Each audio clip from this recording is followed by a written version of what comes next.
হরে কৃষ্ণ। জন্মাষ্টমী ব্রত কবে পালন করতে হবে? 26 আগস্ট 2024 খ্রিস্টাব্দ সোমবারে নাকি তার পর দিন 27 তারিখ মঙ্গলবারে?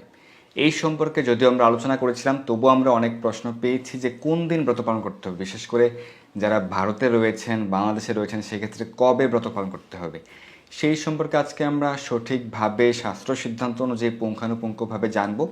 এবং এই বছর কিন্তু জয়ন্তী যুগ রয়েছে, যেটি খুবই বিরল। এবং এই জয়ন্তী যুগে ব্রত পালন করার কি মাহাত্ম্য, এই সম্পর্কে শাস্ত্রে কি বর্ণনা রয়েছে সেই সম্পর্কে আজকে আমরা জানবো। এবং অনেকে শুনেছেন যে এই বছর 26 তারিখ নাকি সপ্তমী বিদ্যা হচ্ছে। আসলে কি সপ্তমী বিদ্যা হচ্ছে কিনা, নাকি হচ্ছে না, বিশুদ্ধা ব্রত পালন করতে হবে, এই সকল বিষয়াবলী আজকে আমরা জানবো। এবং কখন অষ্টমী তিথি শুরু হচ্ছে, কখন শেষ হবে, রোহিণী নক্ষত্র কখন শুরু হচ্ছে, কখন শেষ হবে, সূর্যোদয়ের সময় কখন, এই সকল বিষয়াবলী থাকছে আজকের আলোচনায়। তো জন্মাষ্টমী ব্রত কিভাবে পালন করতে হবে, ব্রতের বিধি নিয়ম, ব্রতের ক্ষেত্রে কি কি করতে হবে, ব্রতের সংকল্প মন্ত্র এবং ব্রতের পূজা নিয়ম, পূজা বিধি, অভিষেক, মহা অভিষেকের সকল মন্ত্রাবলী, এই সকল বিষয়াবলী কিন্তু আমরা আলোচনা করেছিলাম। আমাদের আলোচনাগুলি দেখে নেবেন। তো এই জন্মাষ্টমী ব্রতের মাহাত্ম্য কথা আপনারা নিশ্চয়ই শ্রবণ করেছেন, কিন্তু কোন দিন ব্রত পালন করবেন সেই বিষয়ে অনেকে দ্বিধাগ্রস্ত রয়েছেন। যারা ভারতে, বাংলাদেশে রয়েছেন, নিশ্চিন্তে 26 তারিখ সোমবারে ব্রত পালন করবেন, কারণ 26 তারিখ সোমবারে বিরল জয়ন্তী যুগ রয়েছে এই বছরের ক্ষেত্রে। এখন কেন 26 তারিখ ব্রত পালন করতে হবে সেই সম্পর্কে আমরা শাস্ত্র সিদ্ধান্ত দেখব এবং বিশুদ্ধ চান্দ্রপঞ্জিকার সিদ্ধান্ত দেখব। তো দেখুন, বেশ কিছুদিন পূর্বে আপনারা অনেকেই রাখি পূর্ণিমা পালন করেছিলেন, বলরাম পূর্ণিমা, যেটিকে অনেকে শ্রাবণের পূর্ণিমা তিথি রাখি পূর্ণিমা বলে থাকেন। তো দেখুন, সেই দিন যেদিন আপনারা বলরাম পূর্ণিমা বা রাখি পূর্ণিমা, রাখি উৎসব পালন করেছেন, সেই দিনটি আপনাদের তথাকথিত ক্যালেন্ডারে আপনারা দেখবেন যে ভাদ্র মাস লেখা ছিল, ভাদ্র মাসের 1 তারিখ বা 2 তারিখ সেরকমটি লেখা ছিল। কিন্তু শাস্ত্র সিদ্ধান্ত অনুযায়ী বলরাম পূর্ণিমা বা রাখি পূর্ণিমা হচ্ছে শ্রাবণ মাসের পূর্ণিমা তিথি, এবং বিশুদ্ধ চান্দ্রপঞ্জিকা অনুযায়ী সেটি কিন্তু শ্রাবণ মাসের পূর্ণিমাতেই সম্পাদিত হয়েছে, উদযাপিত হয়েছে। তো আমাদের সকল পূজা পার্বণ, ব্রত, উৎসব সব কিছুই শাস্ত্র সিদ্ধান্ত অনুযায়ী, বিশুদ্ধ চান্দ্রপঞ্জিকার সিদ্ধান্ত অনুযায়ী সঠিকভাবেই পালন করা হয়।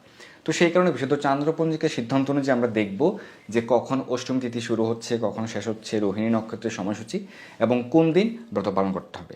তো চলুন আমরা প্রথমে সময়সূচি দেখে নিই, তারপর আমরা শাস্ত্র প্রমাণ দেখব এবং এরপর আমরা মূল সিদ্ধান্তে উপনীত হতে পারবো। তো যারা ভারতে অবস্থান করছেন, ভারতের সময় অনুযায়ী কখন অষ্টমী তিথি শুরু হচ্ছে? 26 তারিখ সূর্য উদয়ের পূর্বে কিন্তু অষ্টমী তিথি শুরু হচ্ছে।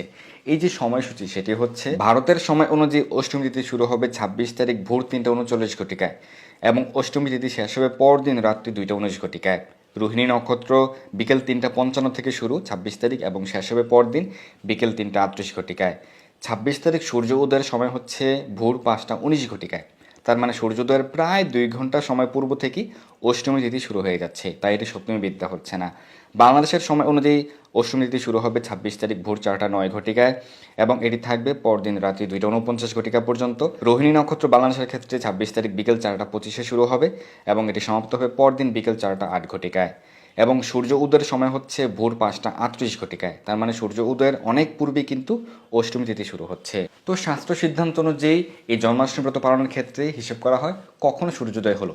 সূর্য উদয়ের সময়কালে যদি অষ্টমী তিথি থাকে, অর্থাৎ সূর্য উদয়ের সময়ে বা সূর্য উদয়ের পরে যদি সপ্তমী তিথি না থাকে, তাহলে সেই দিনই বিশুদ্ধ সিদ্ধান্ত অনুযায়ী জন্মাষ্টমী ব্রত পালন করতে হয়, এটি শাস্ত্র উল্লেখ করা হয়েছে। তো আমরা দেখতে পেলাম যে ভারতে এবং বাংলাদেশে সূর্য উদয়ের প্রায় 2 ঘন্টা সময় পূর্বেই, 2 ঘন্টা মানে 120 মিনিট, সেই ক্ষেত্রে প্রায় 100 মিনিট পূর্বেই কিন্তু অষ্টমী তিথি শুরু হয়ে যাচ্ছে। তার মানে সপ্তমী বিদ্যা হওয়ার প্রশ্নই আসে না, সপ্তমী বিদ্যা হওয়ার, সপ্তমী যুক্ত হওয়ার প্রশ্নই আসে না।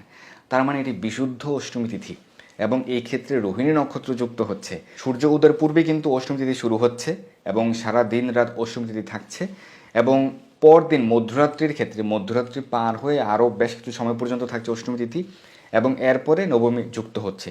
তার মানে অষ্টমীর সঙ্গে অল্প কিছু সময় নবমী যুক্ত হচ্ছে এবং রোহিণী নক্ষত্র যুক্ত হচ্ছে। অর্ধরাত্রিতে বা মধ্যরাত্রিতে থাকছে রোহিণী নক্ষত্রযুক্ত অষ্টমী তিথি, যেটি খুবই শুভ এবং এটিকে জয়ন্তী যুগ বলা হয়। আরও একটি বিষয় হচ্ছে, এই দিন হচ্ছে সোমবার পড়েছে।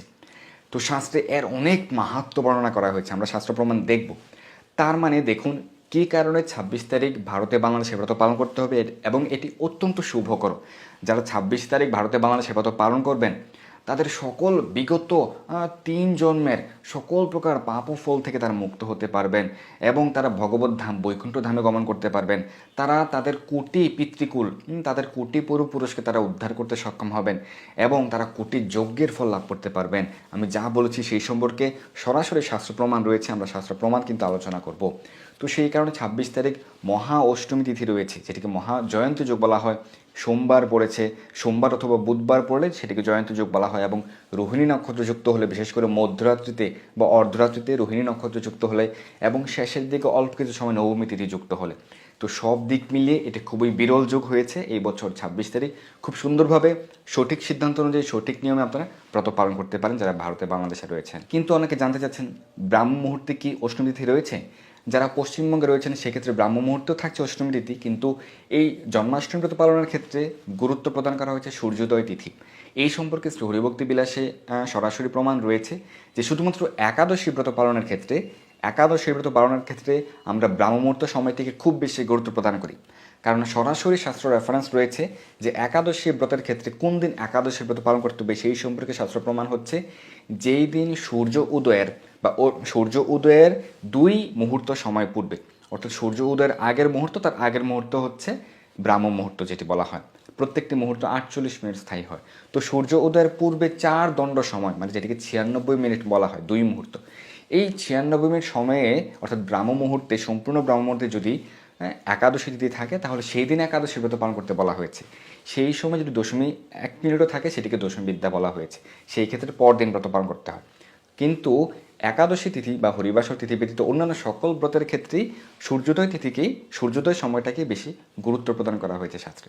তো সেই কারণে এই জন্মাষ্টমী ব্রতের ক্ষেত্রে আমরা দেখছি বিশুদ্ধ চান্দ্রপঞ্জিকের সিদ্ধান্ত অনুযায়ী কোনো প্রকারই সপ্তমী যুক্ত হচ্ছে না। 26 তারিখ কোনো প্রকারই সপ্তমী যুক্ত হচ্ছে না। সূর্যোদয়ের অনেক আগে, সূর্যোদয়ের প্রায় 100 মিনিট পূর্বে কিন্তু অষ্টমী তিথি শুরু হয়ে যাচ্ছে। তাই এটি বিশুদ্ধ জন্মাষ্টমী ব্রত, বিশুদ্ধ অষ্টমী ব্রত পালিত হবে। এখন আমরা শাস্ত্র প্রমাণ দেখব জয়ন্তী যুগ সম্পর্কে কি বলা হয়েছে।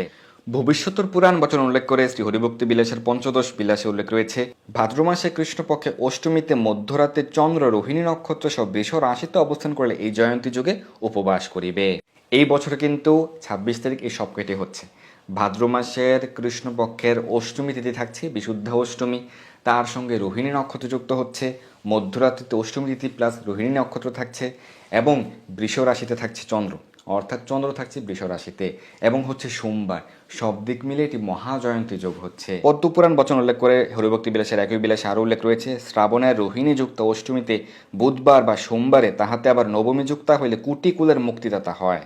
তো দেখুন এই সব কেটে কিন্তু হচ্ছে বিশুদ্ধ অষ্টমী তিথি থাকছে এবং মধ্যরাত্রিতে বা অর্ধরাত্রিতে যুক্ত হচ্ছে রোহিণী নক্ষত্র থাকছে, যেহেতু বিকেলের দিকে রোহিণী নক্ষত্র শুরু হচ্ছে তাই মধ্যরাত্রিতে কিন্তু অষ্টমী তিথিও থাকছে এবং সারাদিনই বিশুদ্ধ অষ্টমী তিথি যেহেতু সূর্যোদয়কালেই রয়েছে এবং মধ্যরাত্রিতে অষ্টমী থাকছে প্লাস রোহিণী নক্ষত্র থাকছে, চন্দ্র থাকছে বৃষ রাশিতে এবং সোমবার পড়েছে এবং রাত্রি শেষের দিকে রাতে 2:19 পর কিন্তু নবমী যুক্ত হচ্ছে। যেহেতু সূর্যোদয় পরদিন সূর্যোদয় পর্যন্ত উপবাস সূর্যোদয়ের পর পালন করতে হয়, তো সেই ক্ষেত্রে কিছু সময় নবমীও যুক্ত হচ্ছে।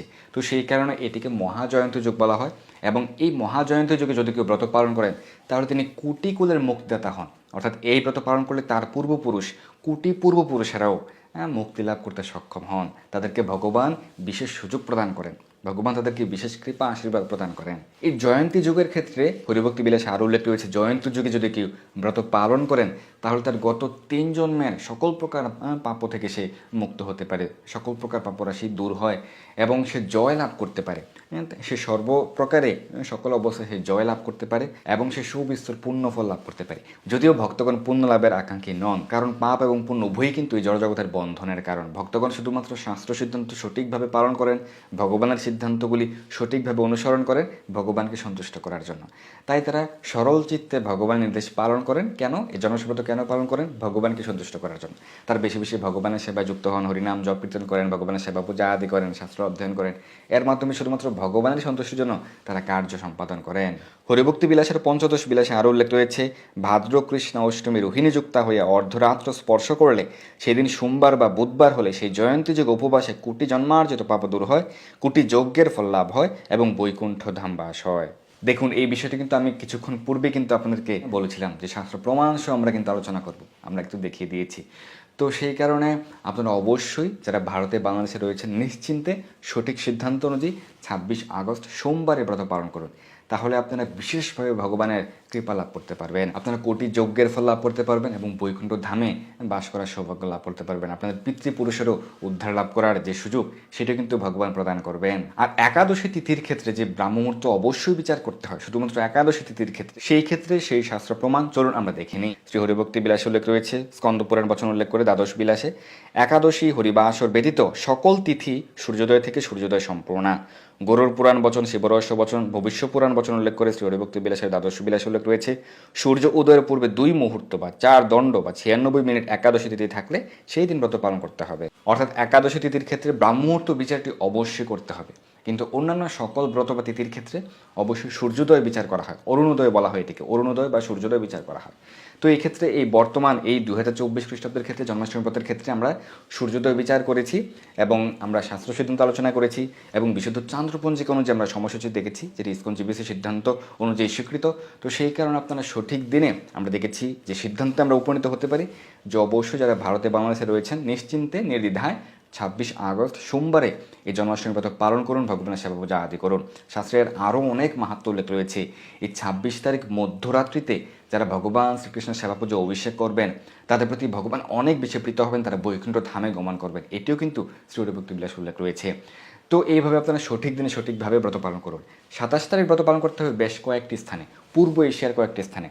যারা জাপানে রয়েছেন, দক্ষিণ কোরিয়াতে রয়েছেন, যারা অস্ট্রেলিয়া নিউজিল্যান্ডে রয়েছেন, যারা হংকংয়ে রয়েছেন, তো সেই ক্ষেত্রে এই যে 8-9টি দেশে, শুধুমাত্র পূর্ব এশিয়ার 8-9টি দেশে ব্রত পালন করতে হবে 27 তারিখ।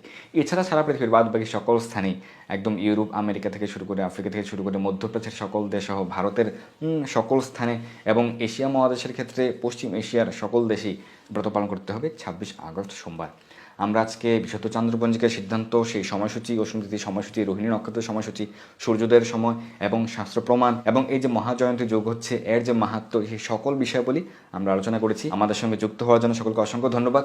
সকলে আপনারা সঠিক দিনে ব্রত পালন করুন। অনেকে অনেক কথা বলবে, অনেকে অনেক কিছু শুনবেন, কিন্তু সে সকল দিকে আপনার মনোযোগ দিলে হবে না। আপনারা নিশ্চিন্তে সাধুর সিদ্ধান্ত গ্রহণ করুন, শাস্ত্র সিদ্ধান্ত গ্রহণ করুন, ভগবানের সিদ্ধান্ত গ্রহণ করুন, তাহলে ভগবানের বিশেষ কৃপা লাভ করতে পারবেন। সঠিক দিনে ব্রত পালন করুন, যেহেতু কষ্ট করে ব্রত পালন করবেন, সঠিক দিনে সঠিকভাবে ব্রত পালন করুন, ভগবানের বিশেষ কৃপা লাভ করুন এবং আপনি আপনার আত্মীয় স্বজন, পরিবার পর্যন্ত তাদেরকে আপনি অনুপ্রাণিত করতে পারেন এই জন্মাষ্টমী ব্রত পালনে। তাহলে আপনারা সকলেই ভগবানের বিশেষ কৃপা লাভ করে আপনাদের মানব জন্মকে ধন্য করতে পারবেন, সার্থক করতে পারবেন। ধন্যবাদ সবাইকে। হরে